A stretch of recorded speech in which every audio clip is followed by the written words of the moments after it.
আপনি কি দমে আছেন? বিরিয়ানির মতো আপনার জীবনের নিয়ন্ত্রণও কি এখন অন্যের হাতে? আমরা সবাই বিরিয়ানির সুগন্ধটা ভালোবাসি, কিন্তু সেই সুগন্ধের পেছনের অন্ধকার সত্যটা কেউ জানতে চায় না। মনে রাখবেন, মাংস যত বেশি পুড়বে স্বাদ তত বাড়বে। আপনার জীবনের দহনটাও কি আপনাকে তৈরি করছে নাকি শেষ করে দিচ্ছে? আজ জীবনের আসল রেসিপিটা দেখে নেওয়া যাক। কলকাতার জাকারিয়া স্ট্রিটের এক অন্ধকার লেনে রহমত আলীর পুরোনো আমলের বিরিয়ানির হোটেল, আল করিম বিরিয়ানি হাউস। কিন্তু লোকে তাকে চেনে রহমতের হাঁড়ি নামে। এই হাঁড়ি কোনো সাধারণ পাত্র নয়, এটা একটা মহাকাব্য। রহমত আলীর বয়স এখন 70 ছুঁই ছুঁই। চামড়া কুঁচকে গেছে, চোখের নিচে কালচে দাগ, কিন্তু হাঁড়ির ঢাকনা খোলার সময় তার হাত এখনো কাঁপে না। আজ রাতে রহমত আলী একাই বড় উনুনের সামনে বসে আছেন। বাইরে অঝোরে বৃষ্টি পড়ছে। এই বৃষ্টি যেন আকাশের দীর্ঘশ্বাস। রহমত আজ কোনো সাধারণ খদ্দেরের জন্য রাঁধছেন না। আজ তিনি রাঁধছেন নিজের জীবনের শেষ দম বিরিয়ানি। আজ এই রান্নার মধ্যে দিয়ে তিনি ফুটিয়ে তুলবেন সেই অন্ধকার সত্য যা তিনি সারা জীবন আগলে রেখেছেন। চলুন ডুব দেওয়া যাক রহমত আলীর জীবন কাহিনীতে, যেখানে বিরিয়ানির দানাগুলোর সাথে মিশে আছে এক মানুষের ভাঙা অহংকারের রক্ত মাংসের ইতিহাস। 40 বছর আগের কথা। রহমত তখন টকবকে যুবক। তার ছিল এক বিশাল অহংকার। তিনি ভাবতেন তার হাতের জাদুতে পৃথিবী বদলে যাবে। তার বাবা ছিলেন হাড়ভাঙা খাটুনি খাটা এক বাবুর্চি, কিন্তু রহমত তাকে সম্মান করতেন না। তিনি ভাবতেন, বাবা তো কেবল পেটের দায়ে রাঁধেন, আমি রাঁধব নামের জন্য। সেই সময় রহমতের মনে ছিল কেবল কাঁচা মাংসের আদিম তেজ। কাঁচা মাংস যেমন রক্তিম, পিচ্ছিল আর শক্ত, যুবক রহমতের জেদও ছিল ঠিক তেমনই। তিনি কলকাতার নামী এক হোটেলের প্রধান শেফ হতে চেয়েছিলেন। তিনি ভাবতেন মশলা আর তেল দিয়ে দুনিয়া জয় করা যায়। একদিন এক বৃদ্ধ ফকির তার হোটেলের সামনে এসে দাঁড়িয়েছিলেন। বৃদ্ধ বলেছিলেন, বেটা, বিরিয়ানি রান্নার আগে নিজেকে রান্না কর, তোর ভিতরে বড় কাঁচা গন্ধ। রহমত হেসে উড়িয়ে দিয়েছিলেন। তিনি তখন তার কেরিয়ারের শিখরে। দাম্ভিকতা তাকে অন্ধ করে দিয়েছিল। তিনি জানতেন না যে বিরিয়ানির শুরুতে যেমন মাংস দই আর নুন মাখিয়ে রাখা হয় যাতে তার তন্তুগুলো নরম হয়, জীবনও তাকে নুন মশলা মাখিয়ে এক কোণে ফেলে রাখার জন্য প্রস্তুত হচ্ছে। রহমত তখন ছিলেন সে দাম্ভিক মাংসের টুকরো যে ভাবে সে অজেয়। রহমতের জীবনের প্রথম আগুন লাগলো যখন তিনি প্রেমে পড়লেন। জুবেইদা নামের এক সাধারণ মেয়ের প্রেমে তিনি নিজের সব কিছু বাজি ধরলেন। কিন্তু রহমতের অহংকার ছিল আকাশচুম্বী। তিনি জুবেইদাকে ভালোবাসতেন নিজের শর্তে। তিনি ভাবতেন জুবেইদা তার সাফল্যের অলংকার হয়ে থাকবে। কিন্তু জীবনের উনুন অন্যভাবে জ্বলে। রহমতের এক ভুল সিদ্ধান্তে হোটেলের ব্যবসা লাটে উঠল। যে অহংকার নিয়ে তিনি চলতেন, সেই অহংকার তাসের ঘরের মতো ভেঙে পড়ল। জুবেদা অভাবের সংসারে একদিন নিঃশব্দে বিদায় নিল। রহমত একা হয়ে গেলেন।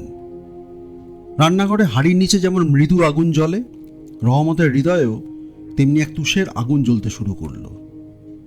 তিনি বুঝলেন বিরিয়ানির আসল স্বাদ আসে ধীর আঁচ থেকে।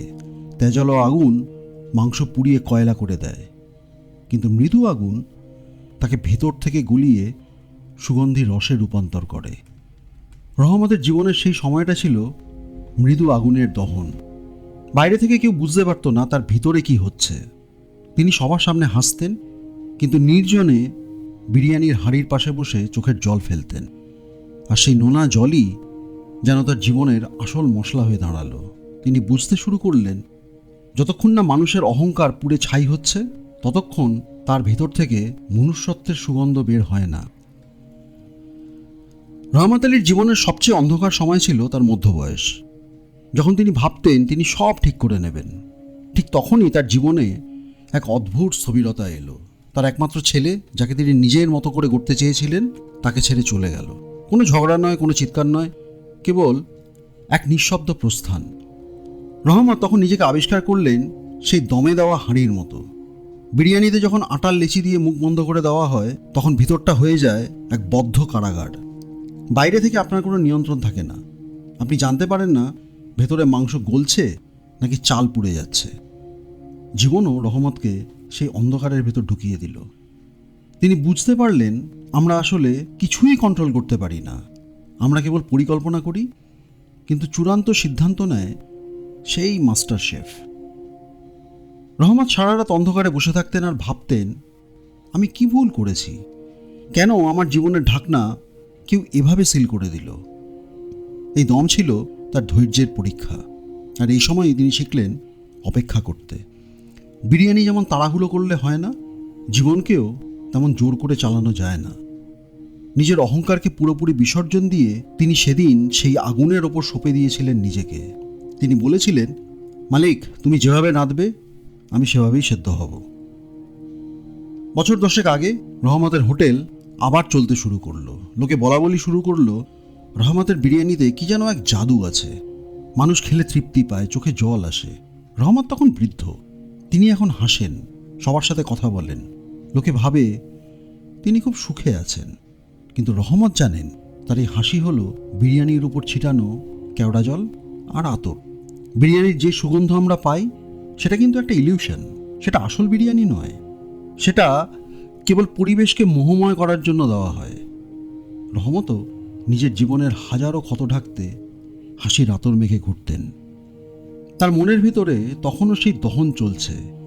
তিনি যখন হাঁড়ির মুখ খোলেন তখন যে সুগন্ধি ধোঁয়া বের হয়, রহমত জানেন সেটা আসলে একটা আর্তনাদ। তিনি তার বিরিয়ানির মশলার ভেতর নিজের দীর্ঘশ্বাস মিশিয়ে দিতেন। তিনি বুঝতে পারলেন পৃথিবী কেবল বাইরের চাকচিক্য আর সুগন্ধ দেখে, কেউ জানতে চায় না যে এই সুগন্ধ তৈরি করতে কতটা সময় সেই মাংসকে নরক যন্ত্রণায় পুড়তে হয়েছে। রহমত বুঝতে পারলেন সবচেয়ে সুন্দর সুগন্ধ আসে সেই হৃদয় থেকে যা একসময় নিঃশব্দে পুড়েছিল। আজ বৃষ্টির রাতে রহমত আলীর জীবনের শেষ হাঁড়িটি তৈরি। উনুন থেকে নামিয়ে আনা হয়েছে বিশাল তামার পাত্রটি।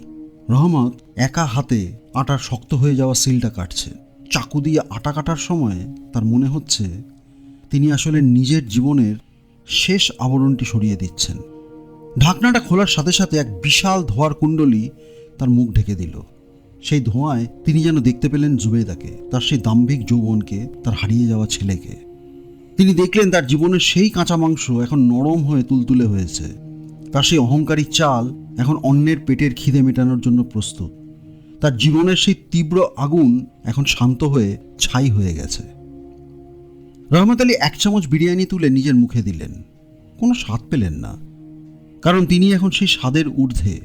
তিনি এখন বুঝে গেছেন বিরিয়ানি কোনো খাবার নয়, বিরিয়ানি হলো পরিবর্তনের গল্প।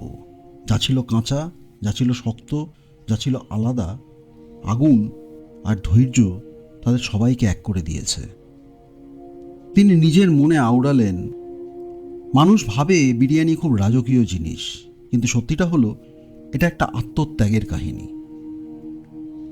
চাল নিজের সাদা রং বিসর্জন দেয়, মাংস নিজের অস্তিত্ব বিসর্জন দেয়, আর উনুন নিজেকে পুড়িয়ে শেষ করে দেয়। তবেই না প্লেটে ওই সুগন্ধ জন্মায়। জাকারিয়া স্ট্রিটের মসজিদে আজানের ধ্বনি শোনা যাচ্ছে। রহমত আলীর হোটেলের সামনে ভিখারিদের ভিড় লেগেছে। রহমত আজ কাউকে ফেরালেন না, পুরো হাঁড়িটা তিনি আজ বিলিয়ে দিলেন। এক ছোট বাচ্চা বিরিয়ানি মুখে দিয়ে বলল, দাদু, এত সুন্দর গন্ধ কোথা থেকে আসে? রহমত তার মাথায় হাত দিয়ে ধীরে ধীরে বললেন, দাদু ভাই, এই গন্ধ আসে সেই অন্ধকার থেকে যেখানে কেউ নেই। এই গন্ধ আসে সেই আগুন থেকে যা দেখা যায় না। যখন তোমার নিজের বলে আর কিছু থাকবে না, যখন তোমার ভেতরের আমিটা মরে যাবে, তখনই তোমার ভেতর থেকে এমন সুগন্ধ বের হবে। রহমত আলী চেয়ারে হেলান দিলেন। তার চোখের কোণে এক ফোঁটা জল। আজ আর কোনো আতর নেই, কোনো ইলিউশন নেই, আজ কেবল শান্তি। কারণ তিনি তার জীবনের শেষ পরীক্ষায় পাশ করেছেন। তিনি বুঝতে পেরেছেন যে বিরিয়ানি শেখায় যা ভেতরে পড়ে সেটাই একদিন বাইরে সুগন্ধ হয়ে বের হয়। রহমত আলীর চোখ দুটো ধীরে ধীরে বন্ধ হয়ে এলো, কিন্তু হোটেলের সেই গলিটা মমা করতে লাগলো এক অদ্ভুত স্বর্গীয় সুগন্ধে। সেই সুগন্ধটা বিরিয়ানির নয়, সেটা ছিল এক মানুষের ভেঙে যাওয়া অহংকার, আর জয় করা ধৈর্যের।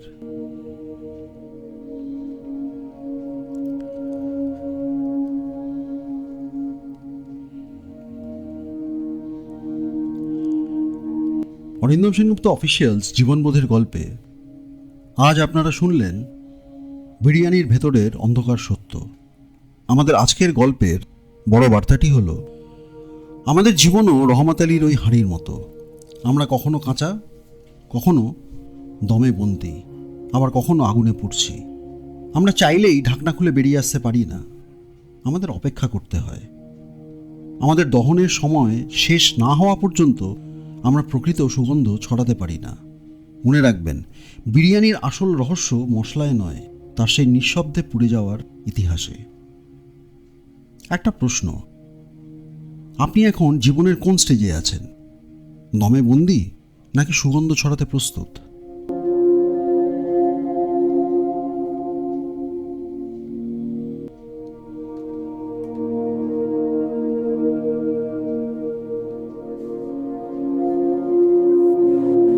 অরিন্দম সেনগুপ্ত অফিসিয়াল জীবনবোধের প্রতিটা গল্পে একটু জীবন, আর প্রতিটা জীবনে একটা গল্প।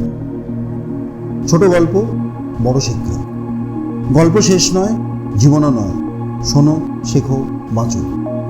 আজ এ পর্যন্তই। দেখা হচ্ছে পরের গল্পে। লাইক, শেয়ার আর সাবস্ক্রাইব করতে ভুলো না।